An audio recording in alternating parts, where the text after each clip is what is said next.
Hey guys, what's going on? My name is Stando TV, and today I'm going to talk to you guys about E3. This is my post E3 conversation. If you missed my E3 coverage, I did it over on the Twitch channel.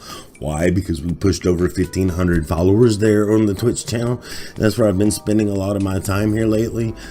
Just because of that, that's where the most of you guys are hanging out at. So I wanted to do that, and that's the way I wanted to do it this year. But let's go ahead and get my final thoughts now that I've had plenty of time to rest my brain on the entire show. First up, of course, let's talk about EA. I didn't really care much about EA except for like 2 games because they do a lot of sports games. Just don't care, not really that into Need for Speed or anything like that. So the biggest surprises to me coming out of EA were Star Wars Battlefront 2 and A Way Out. And A Way Out is made by the same people who made Brothers: A Tale of Two Sons. I love that game. They used mechanics and somehow told an awesome story through mechanics. And anybody who knows or has played that game knows what I'm talking about. And I can see them doing the same thing with the couch co-op mechanic or the co-op friend mechanic with the split screen, telling interesting stories that way, using a basic mechanic that we've all known before, but using it to tell their narrative. This studio is really good at that, and I can't wait to see what they have going with A Way Out. Star Wars Battlefront 2 looked very, very interesting. Yeah, it was pretty cool. It was pretty awesome. Naboo looks awesome. It's hard to give EA a pass on Star Wars Battlefront 2 when they say there's free DLC, there's going to be a story campaign, and there's going to be this and that and this and that added to the game. There's 3 times more content in this game than in the first game. Well, that just means you should have made the first game right the first time, in my opinion. So it's hard to give them a pass, but I can honestly say I am more down for some Star Wars Battlefront 2 than I was Star Wars Battlefront 1 because of them fixing the game, or making a complete game this time around, so to speak. So yeah, and they gave themselves a lot of flack on stage for that, and so good on them for trying to make good. But it makes me wonder, how long is that campaign? Is it going to be 4 hours long? Probably. How many microtransactions are going to be in the game? Probably a lot of cosmetic microtransactions and things like that. So I'm not going to say that Battlefront 2 is not going to be fully monetized in some way, but they are trying to make good on, letting fans down the last time. So at least, okay, we'll see, EA. Next, let's talk about Bethesda. Bethesda they're kind of resting on their past laurels, which is unfortunate. I'm ready to see a new IP from them, or I am ready to see Elder Scrolls 6, not necessarily new IPs, but new of their old stuff already, because they only have so much going on. I knew Evil Within 2 was coming, or I predicted Evil Within 2 was coming. I didn't know it was coming out. It had to have been coming because of how long it's been since the last one. And we kind of knew Wolfenstein was around the corner somewhere. Boof, here it is, Wolfenstein 2. Both of those games look great. I'm not a big fan of the Evil Within franchise, but I'm glad those that are getting a new one. For me, I loved Wolfenstein New Order and the Old Blood, and I can't wait to play more Wolfenstein. If you've played the new Doom remake, these Wolfenstein games by Machine Games are kind of what like the new the new Doom game is to past Doom games. It's really good. It's really fun. It's really hardcore action. And to be honest, the Wolfenstein games have an interesting narrative when you take the what if the Nazis won World War II and a rebellion happening in the 1960s. I really love that vibe. I like those games, and I like what we're getting out of it. But then you got stuff like paid mods, the Creation Studio or whatever, and you can say it's not paid mods, but it kind of is paid mods. They're paying third-party people to make content for their game, and whether it's aesthetic or whatever. It's not changing gameplay like a normal DLC would. It's more like microtransactions implemented, but the content for the microtransactions is created by independent third-party developers. That's what it is. So yes, it is mods. You are modding your game, and it's not adding any gameplay mechanic or anything new. It's not adding any new stories or anything like that to your game. It's not a true DLC in the sense. So it is just microtransaction mods. That's what it is, and it's sad to see Bethesda go this way, but at the same time, I do feel like mod creators do deserve to get paid, and at least this way they are getting paid. But then again, it's not taken away from free mods, which is a good thing. And so I'm kind of sitting on the fence on this announcement. It's just I would rather you not do it at all.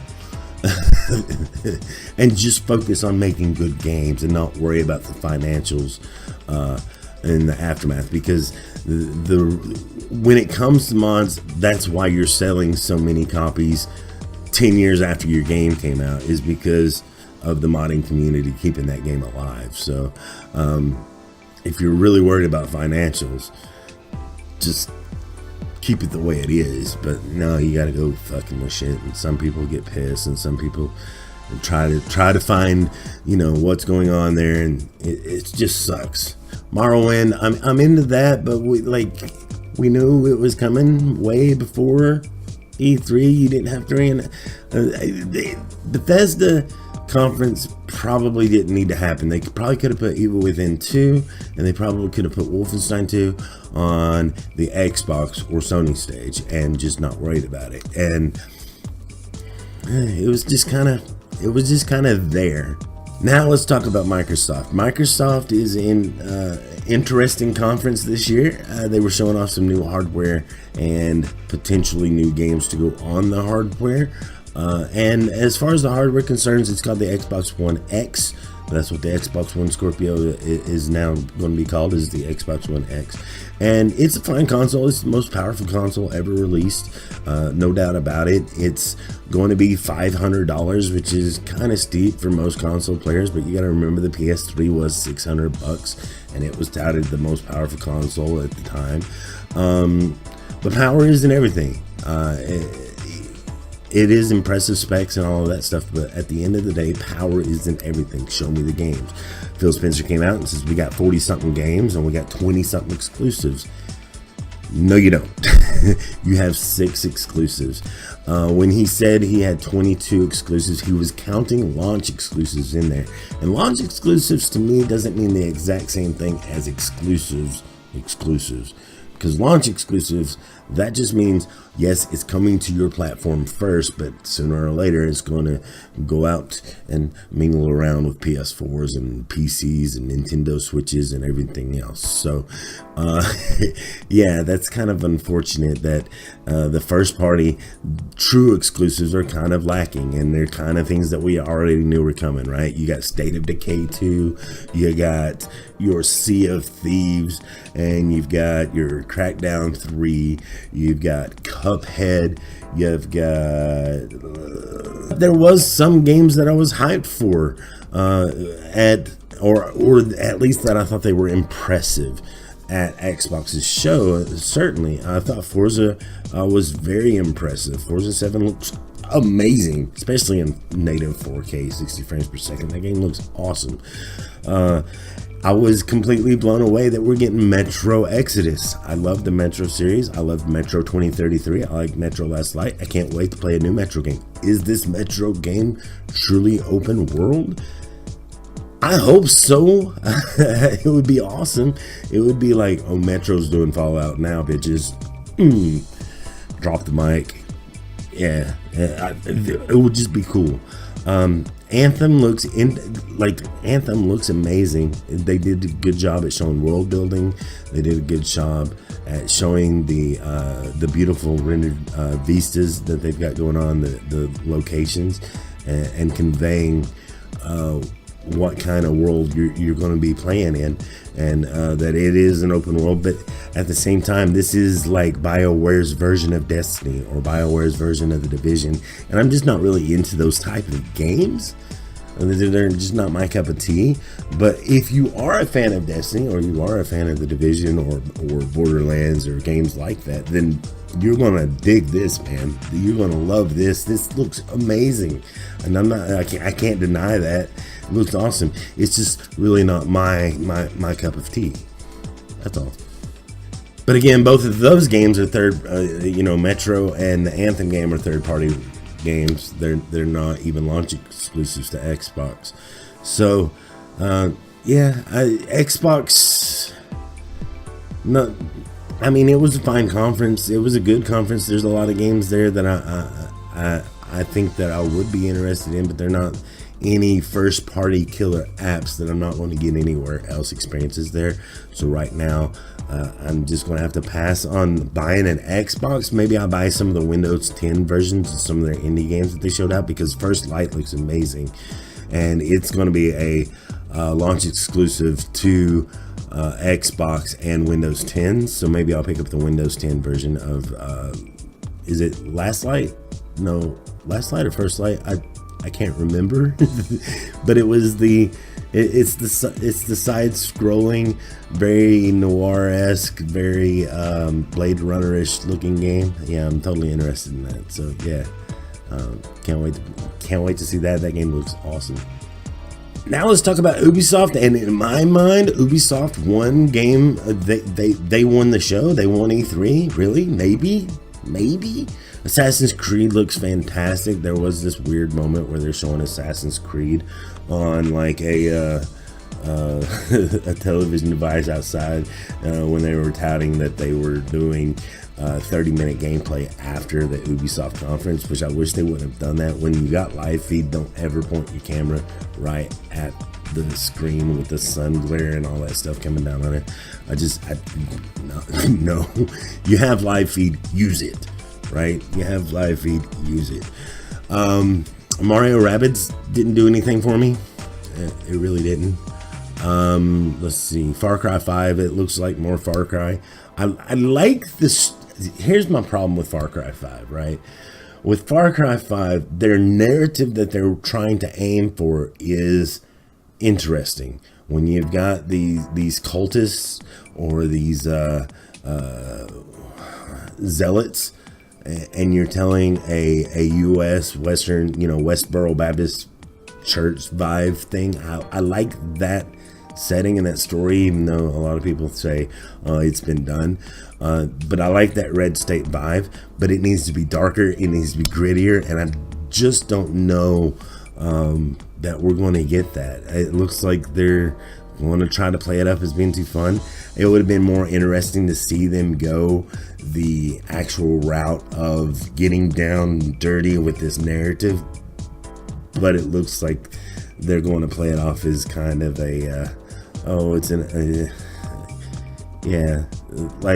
woohoo vibe, and I don't think it's kind of a mixed like tonal thing. Like the tones don't match, and so that's the vibe I'm getting from just watching the gameplay and the trailers together. Hopefully I'm wrong. Hopefully the vibe is doubling down on the narrative, and it does get dark and gritty in there, and just tell a good story. I hope that's what happens, and I hope the overall approach to these open world games like Assassin's Creed Origins, which looks fantastic, by the way. I don't know if I did say that or not. I know we talked about it briefly about the trailer outside, but Assassin's Creed Origin and Far Cry 5 both look very impressive. But can Ubisoft change the way that they approach open world game making? I hope so. I really do. But yeah. Skull and Bones looks really interesting. I hope that it has a fully fledged single player game. I mean, I know they're showcasing 5 versus 5. Your character is a ship, multiplayer type stuff. But basically, this is the full-fledged pirate game that's using, like, everybody said it, right? When Assassin's Creed 4 Black Flag came out, man, this is the best pirate game ever made. Too bad it's an Assassin's Creed game. Because I would rather it just focus 100% on the pirates and not about the Assassin's Creed and the lineage and stuff like that. So hopefully this comes with a single player as well as the multiplayer, and they double down and make a full-fledged, just pirate themed game using the mechanics and learning from and improving and tweaking things that they learned from Assassin's Creed 4 Black Flag. That would be amazing, and I'm all in on that. I've already signed up for the beta. I'll let you guys know about that. Otherwise, if it's just a multiplayer game, how long am I going to be invested in this game? How long am I going to play it? Because, you know, we saw that with like For Honor.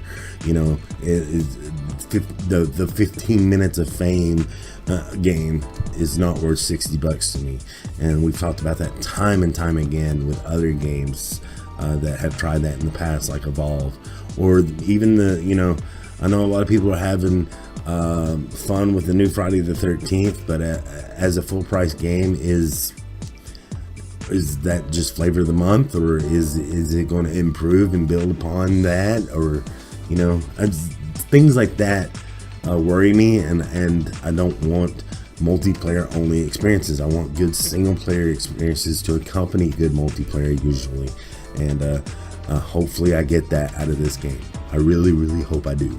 And then let's talk about Beyond and Good and Evil 2. That's exciting, right? Beyond and Good and Evil 2 literally I think kind of surprised everybody. I mean, we hear that this game's in development all the time now, but we've not seen it or heard from it in a very long time. So we're finally getting some Beyond Good and Evil 2, and it looks astonishing.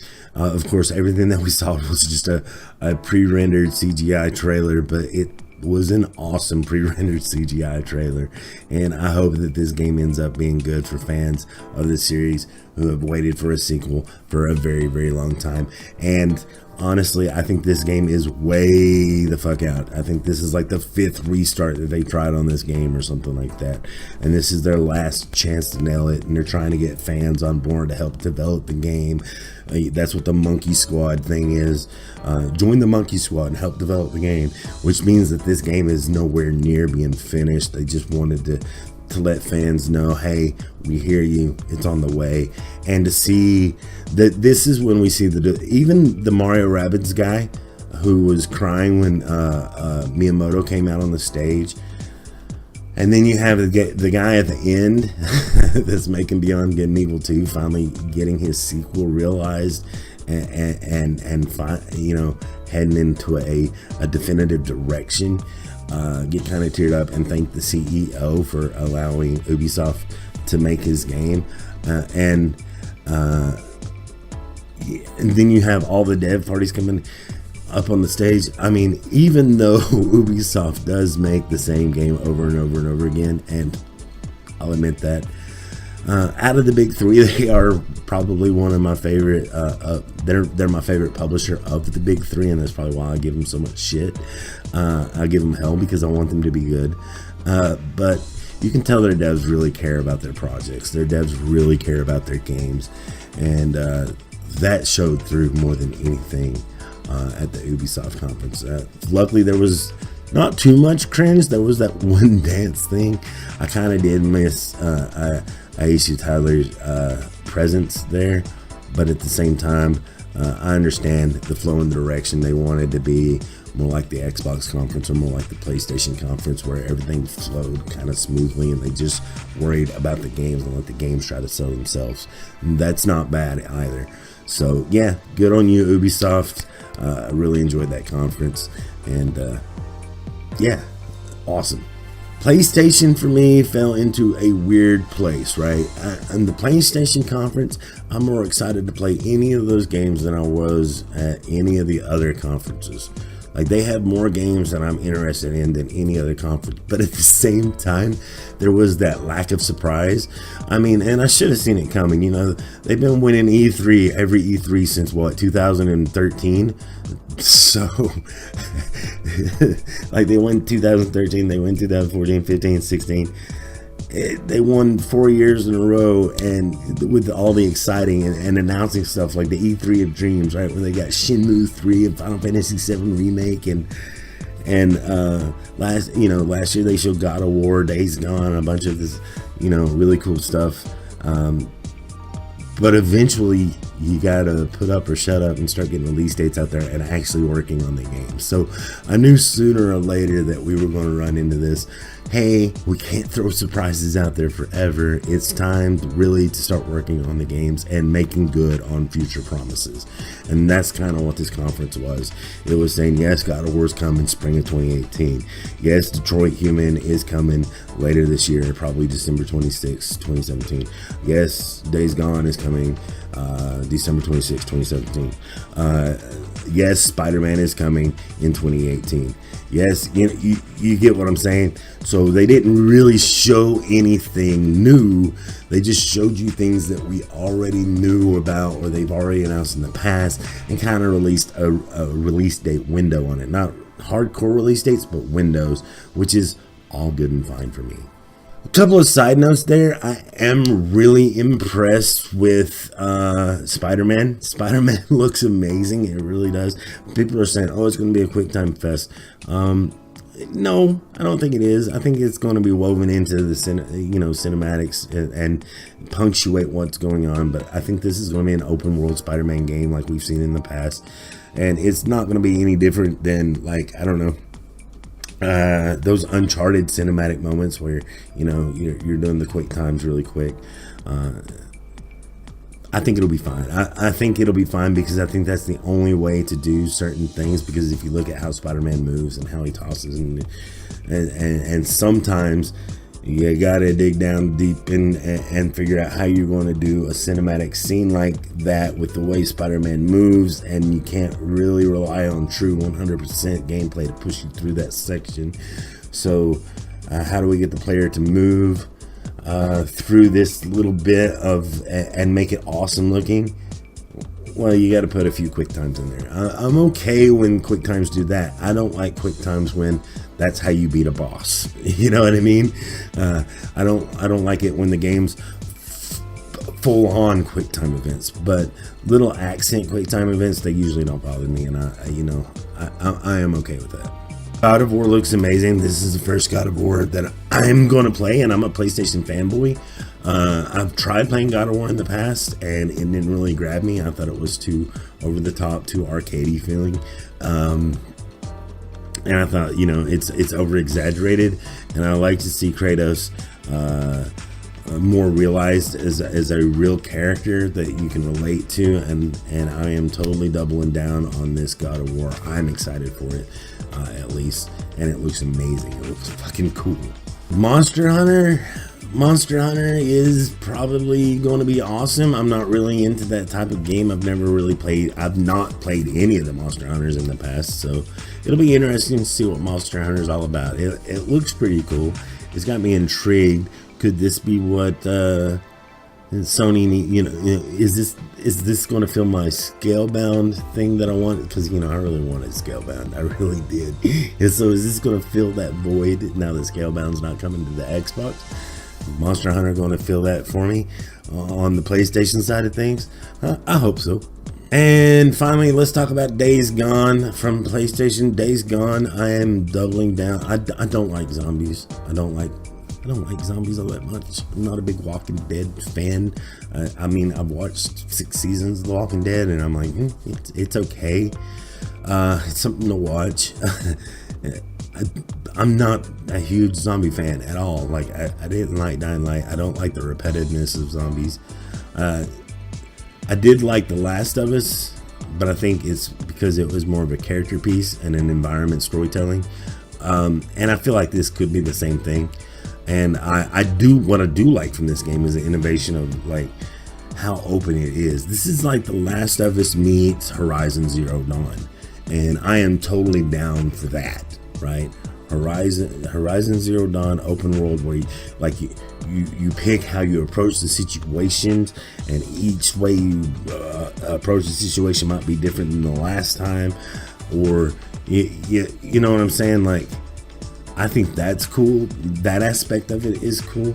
but then marrying that to the Last of Us type of narrative, I think it's going to be amazing. And then they showed how big the zombie horde was.